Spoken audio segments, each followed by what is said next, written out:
the Dakota apartment building as it stands today. These were the scenes outside it on December the 8th, 1980, shortly after Mark David Chapman fired the bullets that killed John Lennon and shocked the world. Chapman in this film, just released in the US, is played by Jared Leto. It's a fictionalized account. Chapman is shown prior to the killing in an unstable state. I was at a recording session tonight with John Lennon and Paul McCartney.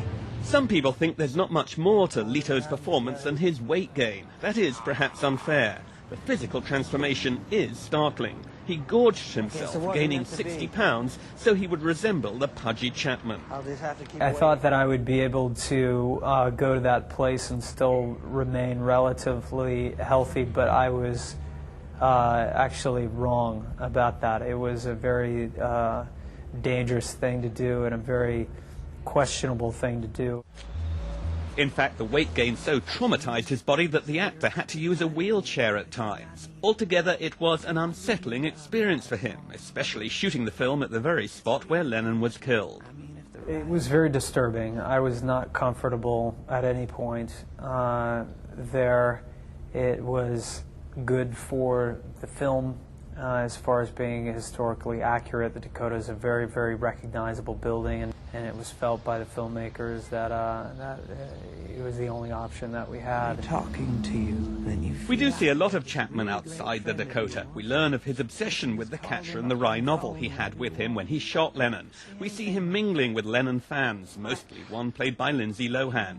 We hear Chapman's inner voice, the rantings of a man deeply disturbed. The human mind is an incredible thing.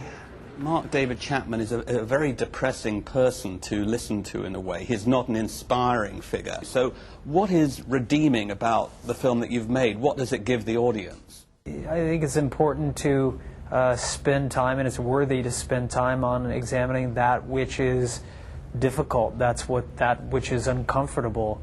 It was really important to examine the failure of humanity, not just the successes of humanity like we do so often with films. He's a Beatles fan from Hawaii, hoping to get John's autograph.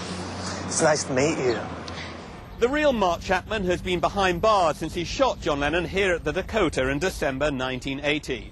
Lennon's widow, Yoko Ono, has made it clear that she doesn't want to see him paroled. This film reinforces the view of Chapman as a dark, delusional figure who is now locked away. But the complaint from many is that it doesn't really offer audiences any more than that.